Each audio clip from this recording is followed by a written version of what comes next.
আজকে আমি অনেক দুঃখ ভারাক্রান্ত মন নিয়ে আপনাদের মাঝে উপস্থিত হয়েছি। আমার ছোট ছেলে মোহাম্মদ নাসিরউদ্দিন, বয়স প্রায় 19 বছর।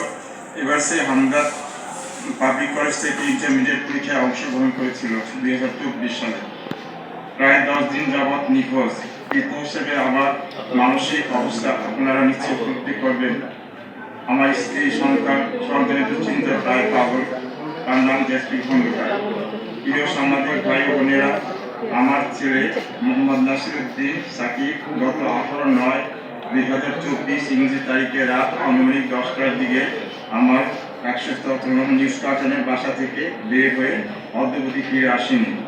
আমিও আমার পরিবার থানা হাসপাতালে ঘুরে ঘুরে হয়রান ও পেরেশান। প্রশাসন থেকে আকাঙ্ক্ষিত সহযোগিতা না পেয়ে আপনাদের সহযোগিতা পাওয়ার জন্য আজকে আপনাদের সামনে হাজির হয়েছে। প্রিয় ভাই বোনেরা, আমার ছেলে মোহাম্মদ নাসিরউদ্দিন সাকিব নিখোঁজ হওয়ার পূর্বে গত 17/9/2024 ইংরেজি তারিখে বাসায় একটি ল্যাপটপ নিয়ে আসে। পরের দিন অর্থাৎ 18 তারিখে তার বড় ভাই মোহাম্মদ মহিউদ্দিন তাকে ল্যাপটপ সম্পর্কে জিজ্ঞাসা করলে সে জানায় ল্যাপটপটি তার জৈনক বন্ধুর নিকট থেকে এনেছে। জৈনক বন্ধুর নিকট থেকে সে 3 দিনের জন্য ধার হিসেবে এনেছে। এক পর্যায়ে তার বড় ভাই তাকে বলে যে অনেক জনের জিনিস এভাবে ব্যবহার করতে নেই, সে দ্রুত এটা ফেরত দিয়ে আসো। এরপর সে তার বন্ধুকে ফোন দিলে ল্যাপটপ ফেরত নেওয়ার জন্য। ঘটনার দিন রাত 18/9/2024 ইংরেজি তারিখে রাত 10টার দিকে তার বন্ধু তাকে ফোন করলে সে ল্যাপটপটি ফেরত দিতে স্কাটনের বাসা থেকে বের হয়ে যায়। যাওয়ার সময় সে বলে যায় যে ল্যাপটপটি ফেরত দিয়ে কিছুক্ষণের মধ্যেই চলে আসবে। এরপর তার দেরি থেকে রাত 10টা 30 তার মোবাইলে ফোন দিলে ফোনটি বন্ধ পাওয়া যায়।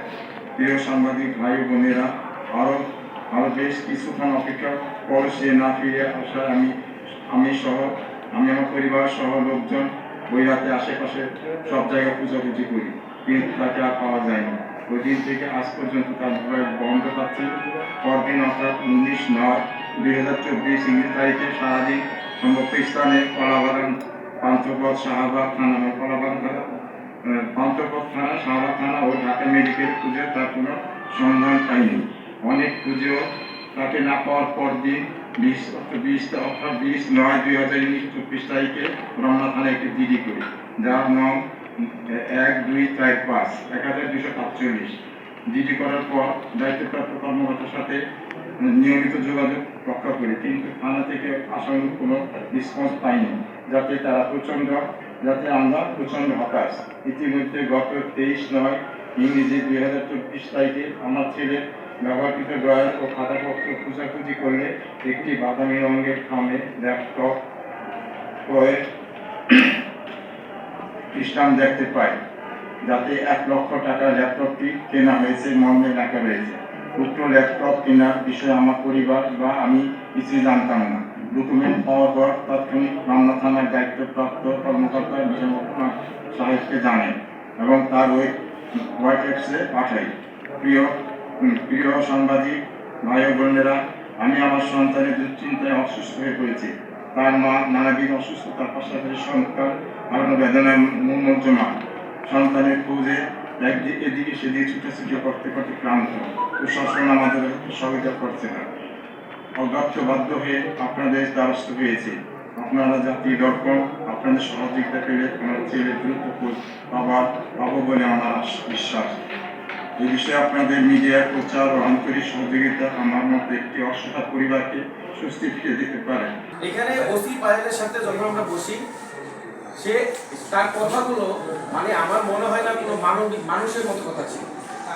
ওসি পায়েল যখন দেখছে আমি খুব প্রেশার দিচ্ছি, এসআই মিজানকে ফোন দিচ্ছি এবং সে বাধ্য হয়ে সিজিআর রিপোর্ট আমার কথা বাধ্য হচ্ছে, আপনি সিজিআর রিপোর্ট বের করছেন আমাকে দেখান, তখন সে বাধ্য হয়ে অনেক কিছু আমার প্রেশার করতে হয়েছে, মানে আমার ফোনের চাপে করতে হয়েছে। তখন দেখতেছে যে আমি খুব তাদেরকে করতেছি, তখন তারা বললো যে আমার মুরব্বী বাবা মা যেহেতু তারা একটু ওল্ড জেনারেশন, তারা কিন্তু একটু সহজ সরল হয়। তখন কি করবো, আমাকে ডাকলো, ডাকার পর আমাকে রুম থেকে বের করে দিল। 1 ঘন্টা আমার বাবা মাকে রুমে রেখে সে তার খাজুর ব্যবহার করতেছিল ফোনে, যে কোনো এক জায়গায় ফোন দিতেছে। 1 ঘন্টা বাবা মাকে বসায় রাখছে। 1 ঘন্টা পর আমাকে ডাকছে। এক ঘন্টা মনে করেন আমাকে বাইরে বসে রাখছে, সে আমাকে দিয়ে সিসিটিভি ফুটেজ কালেকশন করেছে, সে আমাকে বলে তুমি ওইখানে গিয়ে মুভ করে তথ্য নাও, সবকিছুই কিন্তু আমাকে দিয়ে দৌড়াদৌড়ি করেছে, তারা কিন্তু চেয়ারে বসে আছে। তখন আমি একটা পেনড্রাইভ ছিল, বললো স্যার ওই যে এর আগে একটা ডেটে আমার ভাই একটা ওই যে খাবার কিনতে গেছিল, বিড়ালের খাবার আর কি, কাটা বলে, আমি সিসিটিভি ফুটেজটা কালেকশন করছি আর ফ্রেন্ড সার্কেলে স্যারদের সাথে কথা বলছি, আমি একটু স্যার আপনার সাথে একটু এটা আলোচনা করবো, বলে না এখন আর কথা বলার সময় নেই। এবং আমি তারে বলছি স্যার এটা কিন্তু 5ই আগস্টের পরের বাংলাদেশ, অথবা আপনিও যদি কোনো রং করে থাকেন আপনারও কিন্তু উপরে জবাব দিতে হবে। আমি এটা তদন্ত করছি, আমি তখন বলছি পুরো খানা তখন গরম ছিল, আশেপাশে অনেকজন আইসা বসছিল রুমের ভিতরে। তা আমার কথা হলো সে আমার আপন ছোট ভাই, সে আমার ভাইয়ের ব্যাপারে এরকম নেগলেক্টেড বিহেভ করবে আর আমি কি তখন চুপ করে থাকবো? তখন তো আমি তো অবশ্যই আর্গুমেন্ট করবো, স্বাভাবিক, এটা তো ডিউটি ছিল। সে কিভাবে বলে যে এটা পুলিশের কাজ না? সিসিটিভি ফুটেজ কালেকশন কি এটা আমার কাজ? আমার কাজ এটা অবশ্যই পুলিশের কাজ। আমার ভাইয়ের আশেপাশে যে তদন্তের ব্যাপারটা এটাও পুলিশের কাজ। তাহলে তারা কিছুই করলো না, বরং যারা তর্ক করতেছে এটা আমাদের কাজ না।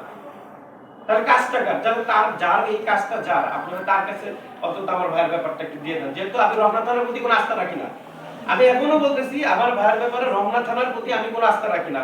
হয় এটা ডিবি, পিবিআই অথবা এই রেটের যদি উপরের লেভেলের কারা হয়, হয়তো আমরা আস্থা রাখতে পারি যে হ্যাঁ ইনশাআল্লাহ তারা সিজি ফুটেজ কালেকশন করবে, তার সিডিআর রিপোর্ট ধরে টান দিবে, তার যতটুকু টেকনিক্যাল ব্যাপার থাকে, যতটুকু সাইবার ক্রাইম হোক, সাইবার ক্রাইমে যদি যায় অ্যাটলিস্ট তারা একটা অ্যাকুরেট একটা রেজাল্ট আশা করি ইনশাআল্লাহ নিয়ে আসতে পারবে।